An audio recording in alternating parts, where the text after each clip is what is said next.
uzwe abantu bathi kodwa bathi bayakholwa kodwa babukeni ukuthi benzani. Yabona uma ngabe kuukuthi nawe ngowasebenzisa lamagama ukuthi babukeni kodwa bathi abazalwane, bukani kodwa bathi bayakholwa kodwa bhekani benzani. Ngicela ukukulekelela, yazi ukuthi ukukholwa khona bayakholwa, ungangabazi, ungadideki. Ukukholwa bayakholwa futhi bayamthanda uNkulunkulu. Kodwa ngifisa ukuthi nibe naso lesi picture le ukuthi umuntu mayesindiswa usuke kade ephila impilo yasezweni. Alandwe kade eyiphilela impilo le, alethwe endlini kaJehova. Ashunyaya ilizwi, limbuse lelizwi alishumayela lo, mhlawumbe bese amkhetha uJesu njengenkosi nomsindisi. Akusho ukuthi mangabe usukhethile ukuba umzalwane wamamkela uJesu njengenkosi nomsindisi immediately nje i-character yakhe siyashintsha like that. Bangcwele, it's a process. It's a process. Ngicela lento sibuke njengomuntu oadmithiwe esibhedlela. Let's just take it like isibhedlela.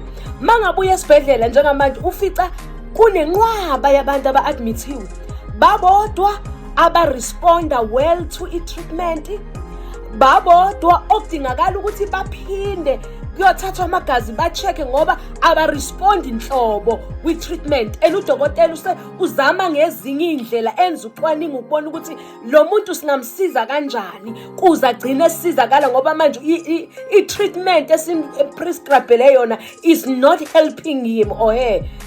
Ukuthi ukuthola esibhedlela kushiyo kuthiwa abanye bathi take this tablet mhlawumbe uphuze kawu three times a day. Uthola ukuthi omunye akalandeli umgomo kadokotela ukuthi le treatment uyidla kanje.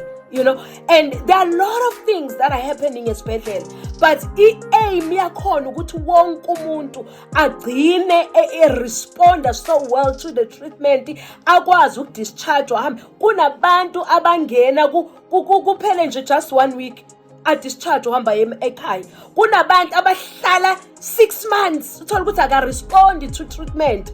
Mele baze benzolunye ucwaningo bashintshe indlela ade bemtreata ngayo. Abanye kuphela ngisho iminyaka bangena esibhedlela bengaka. Kukanjalo nesebandleni likaNkulunkulu. Umuntu mayefika uthola ukuthi uNkulunkulu usadila nje nenkinga ye-pride. Akakafiki nje ekutheleni inhliziyo elikhulu engaxoleli, usadila ngoba Bangcwele, izwi likaNkulunkulu Ephesians chapter 2 verse 10 lalithi khona, we are God's workmanship. Siyakhiwa kuye.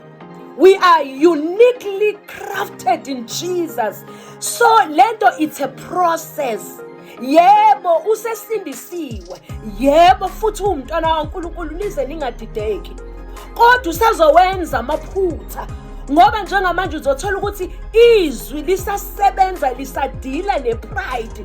Ufike ephakeme ngendlela eyisimanga, kodwa izwi likaNkulunkulu lisamgeza, a high soap of heaven, lisamhlanza kule pride yakhe, asikakafiki kwamanye ama-element anawo. And then uthola ukuthi mhlambe nje njoba uNkulunkulu wena ufika unenkinga yamanga, ungeva uqamba amanga, kodwa uNkulunkulu wakusebenza.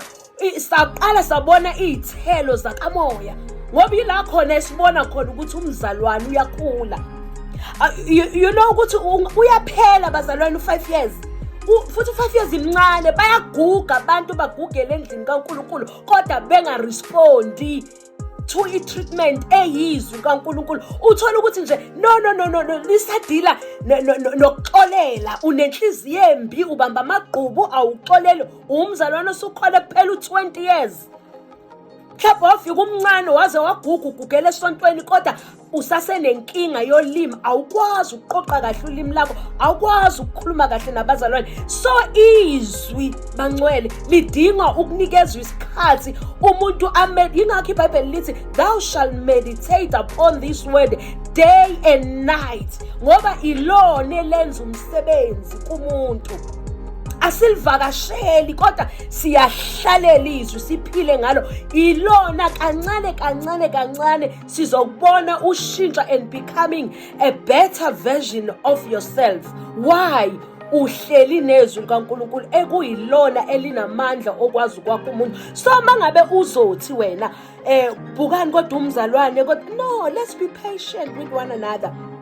Let's be patient. Sifike abantu bafika bashaywa abantu basezweni babajaje naphakathi endlini kaNkulunkulu, uthola ukuthi ngoba nakho wena ususizakele kule area, mhlawumbe umzalwane othile akakasizakali kuleyo area, wena ususizakela bese usubhizi kuyamjaja uyamahlulela. Asiyekeni leyo nto bangcwele, asiyekeni, asirespondi ngokufana with treatment. Kodwa igoal iyonke sifuna ukupheleliswa kuKristu. Mayebuya sifuna ukufana naye. Excuse me, I'm still recovering from a flu. Let's learn to love one another. Let's learn to pray for one another, bazalwane. Let's learn to cover one another. And let's learn to be patient with one another. Ngoba nawe uNkulunkulu wakubekezelela, wafika nawe umidwa yidwa. Ufika unezakho.